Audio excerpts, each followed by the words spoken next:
Marijuana laws. Nothing was happening in the break, I promise.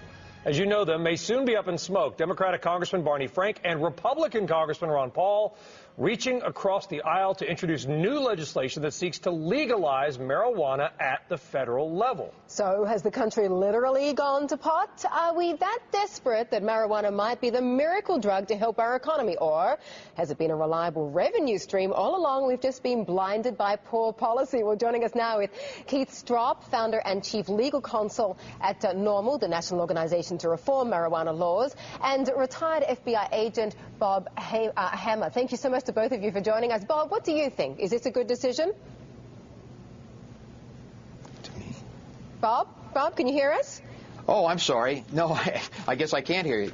No, I'm not in favor of it. I certainly don't think that legalization is the answer. I mean, if we're desperate enough that we have to find another tax revenue, I'm not quite sure if the issue is personal liberty or tax revenue. Obviously, if you're going to do this, who's going to regulate it? Are we talking about the THC level? Are we talking who's going to measure that?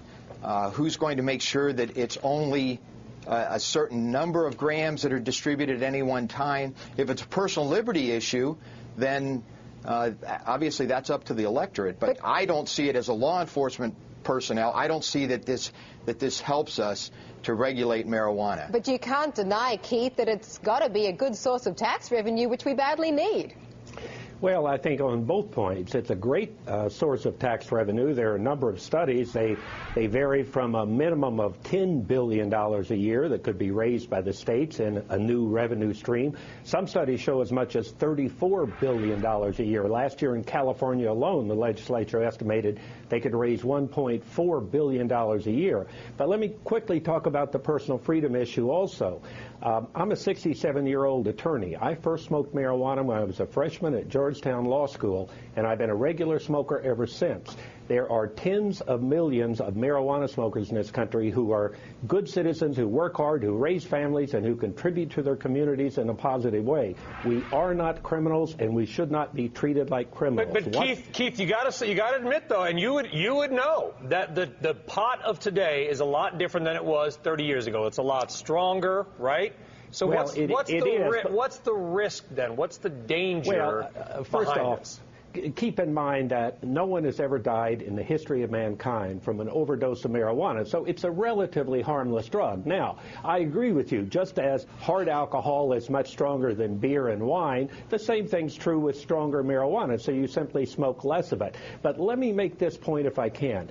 There were 850,000 Americans arrested last year on marijuana charges, more than 20 million Americans since 1970. We are needlessly destroying the lives and careers of large numbers of genuinely good citizens every year for no good reason. Mm-hmm. What this federal bill would do would be back the federal government out of it and simply do what we did at the end of alcohol prohibition. Let the states do what they want. Those states that want to maintain criminal penalties can, but those that want to experiment with legalization would be free to do so without federal interference. But Bob, you're a former FBI undercover agent, so I would assume that you know all about things going underground. Even if they legalize marijuana, what portion of the trade do you think would still go underground in order to avoid paying taxes?